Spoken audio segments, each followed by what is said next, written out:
Hand wash ఎలా చేసుకోవాలి, అవి ఎన్ని స్టెప్లు ఉన్నాయి, ఎలా మన చేతులు శుభ్రం చేసుకోవాలి, ఏదైనా తినే ముందు అనేది తెలుసుకుందామా?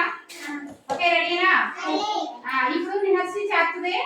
అటు ఒక్కొక్కరు చేతులుగా అందరూనే. నిహర్షి చెప్పమ్మా, ఫస్ట్ ఏం చేయాలి? నీళ్ళు వేసుకొని చేయండి అందరూ ఫస్ట్. తర్వాత ఇదంతా రెండు చెయ్యి అంతా సబ్బు రాసుకోవాలి. తర్వాత మూడు అందరూ చూడండి ఇలాగా ఎలా చేస్తున్నారు చూడండి. ఇలాగా ఈ వేడి మధ్య ఉన్నటువంటి మట్టి పోయేలాగా మూడు. తర్వాత తర్వాత నాలుగు. ఈ చేతి వేళ్ళు ఉన్నాయా, గోర్లు ఉంటాయి కదా, గోర్లలోని మట్టి ఉండదు, ఆ మట్టి పోయేలాగా ముందు చేతి వేళ్ళు అన్ని. ఇది అయిపోయిన తర్వాత మళ్ళీ ఈ చేతి వేళ్ళు ఈ చేతిలో పెట్టుకోండి. చేయండి అందరూ. 4 అయిపోయినాయా? తర్వాత 5. ఈ వేలు ఒక్కొక్క వేలు ఇలాగా ఇలాగ ఒక్కొక్క వేలు మొత్తం ఈ చేతి వేళ్ళు అన్ని అందరూ ఇలాగా కానిసి. తర్వాత ఈ చేతి వేళ్ళు అయిపోయి మళ్ళీ ఈ చేతి వేళ్ళు.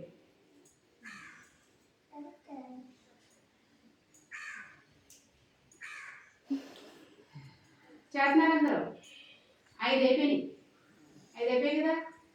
ఇప్పుడు మళ్ళీ ఏం చేయాలి? ఆలోచి మొత్తం ఇక్కడ వరకు మొత్తం అంతా ఇక్కడ వరకు మొత్తం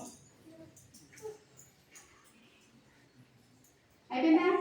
ఆ తర్వాత నీళ్లు తీసుకొని శుభ్రంగా ఇలా కడుక్కోవాలి. ఈ చేతులన్నీ కడుక్కొని చేతులు ఇలాగా ఆరబెట్టాలి. ఇలా రాసుకోవడం, టవల్కి కానీ ఏదైనా క్లాత్ తుడుచుకోవడం చేయకూడదు. నీటితో శుభ్రం కడుక్కునేది చేతులు ఇలా ఆరబెట్టుకోవాలి. ఓకేనా? చేతులు ఇలా ఆరబెట్టిన తర్వాత ఆరిన తర్వాత ఏదైనా తినాలి. ఏదైనా తిని ముందు మళ్ళీ చేతులకి ఎక్కడ తాకూడదు. చేతులు శుభ్రంగా కడుక్కున్నాం కదా. ఇంటి దగ్గర అయినా స్కూల్లో అయినా భోజనం చేసేటప్పుడైనా ఏదైనా తిని ముందన్నా మనం చేతులు అలా శుభ్రం చేసుకొని తినాలి. లేదనుకో దానివల్ల క్రిములు మట్టి ఇప్పుడు వరకు ఆటలాడారు, చాక్పీస్ తిని రుద్దారు కదా, ఏబిసిడీలు విని అంటుకున్నాయి. దానివల్ల డస్ట్ అంతా మన చేతులు మురికైపోయి ఉంటాయి. మనం ఇలా చూస్తే ఏం కనిపించదు, తెల్లగానే కనిపిస్తాయి. అది చేతులు.